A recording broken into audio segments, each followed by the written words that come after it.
جو ہماری روزمرہ کی زندگی ہے اور اس زندگی میں جو روزمرہ مسائل ہمارے سامنے پیش آتے ہیں اور روزانہ ہم وضو بھی کرتے ہیں اور غسل کی بھی حاجت ہوتی ہے، غسل بھی کرتے ہیں، عام طور سے اس سلسلے میں بھی دیکھا گیا کہ ہمیں وضو اور غسل کے فرائض بھی صحیح ڈھنگ سے معلوم نہیں ہوتے، اس لیے آپ حضرات سے گزارش ہے کہ آپ ان بچوں کی باتوں کو سنیں۔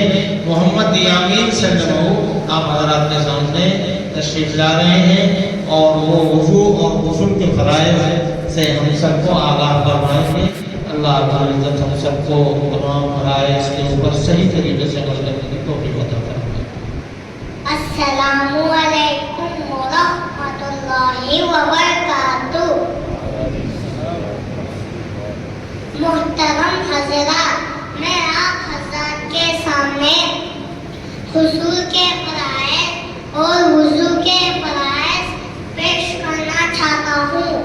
غسل کے فرائض، غسل میں 3 فرض ہیں۔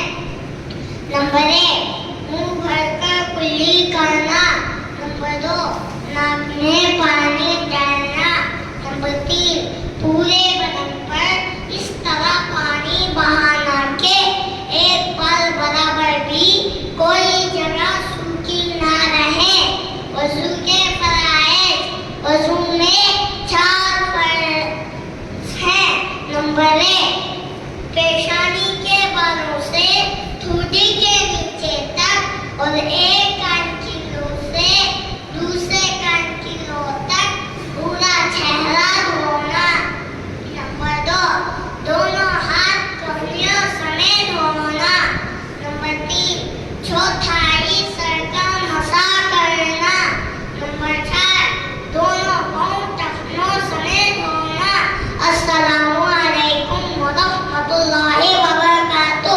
ماشاء اللہ، ماشاء اللہ، بہت اچھے انداز سے بیان کیا۔ بچے نے وضو کے فرائض بتائے۔ یہاں ایک بات یاد آئی، ہنسی بھی آئے گی لیکن رونے کا مقام ہے، افسوس کرنے کا مقام ہے۔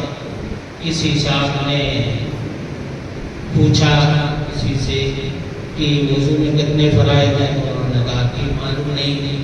کوئی بچہ کھڑا ہوا تھا، اس نے کہا کہ وضو میں 4 فرض ہیں۔ اتنا سننے کے بعد انہوں نے کہا کہ اچھا غسل میں کتنے فرائض ہیں؟ جب غسل میں 4 فرض ہے تو غسل میں کم سے کم 8 تو ہونے ہی چاہیے۔ تو عام طور سے ہمیں اس سلسلے میں معلومات نہیں ہوتی کہ کتنے فرائض ہیں وضو کے اندر اور کتنے فرائض ہیں غسل کے اندر۔ وضو سے بڑھ کر کے غسل ہے، لیکن غسل کے اندر صرف 3 فرض ہیں، جیسا کہ اس بچے نے بتایا۔ ہم سب کو ان تمام چیزوں کو جاننا بھی ضروری ہے۔ اگر غسل کر رہے ہیں اور ہمیں فرائض کا پتہ نہیں، خدا نخواستہ کلی ہم نے نہیں کیا، اور کلی کرنے میں بھی بچے نے بتایا ہمیں کہ منہ بھر کر کے کلی کرنا، یعنی غرغرہ، ایک طرح سے غرغرہ جو لیا جاتا ہے، غرغرے کے ساتھ میں کلی کی جائے اگر غسل فرض ہے تو۔ اور ناک میں بھی پانی ڈالنا، ناک کے آخری حصے تک، یعنی اتنا زیادہ نہیں کہ دماغ کے اوپر پانی چڑھ جائے، بلکہ ایک حد تک ناک کا جو نرم حصہ ہے وہاں تک پانی میں پہنچانا غسل میں واجب ہے، اگر غسل واجب ہے تو۔ بہرحال اس کے بعد اللہ کے بارگاہ میں، اللہ رب العزت کے بارگاہ میں حمد کا نذرانہ پیش کرنے کے لیے چند بچیاں آپ کے سامنے آ رہی ہیں۔ نازمین خاتون، افضا نعیم اور فاطمہ خاتون، حفصہ اور محمد یاسمین سلمہ، یہ تمام بچیاں آ رہی ہیں اور اللہ رب العزت کے عالی دربار میں حمد کا نذرانہ پیش کرنے کے لیے۔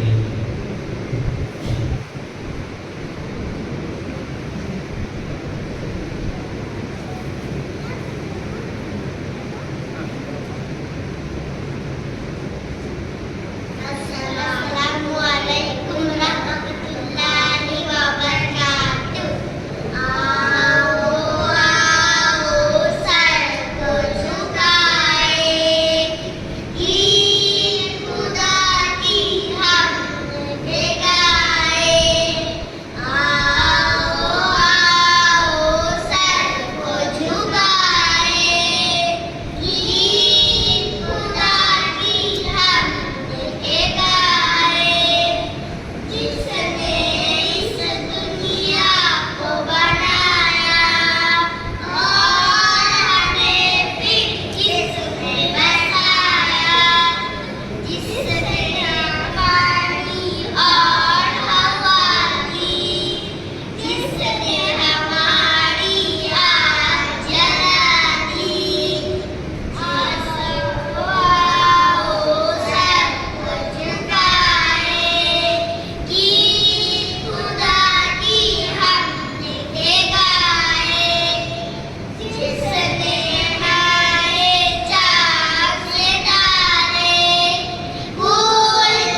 ماشاء اللہ۔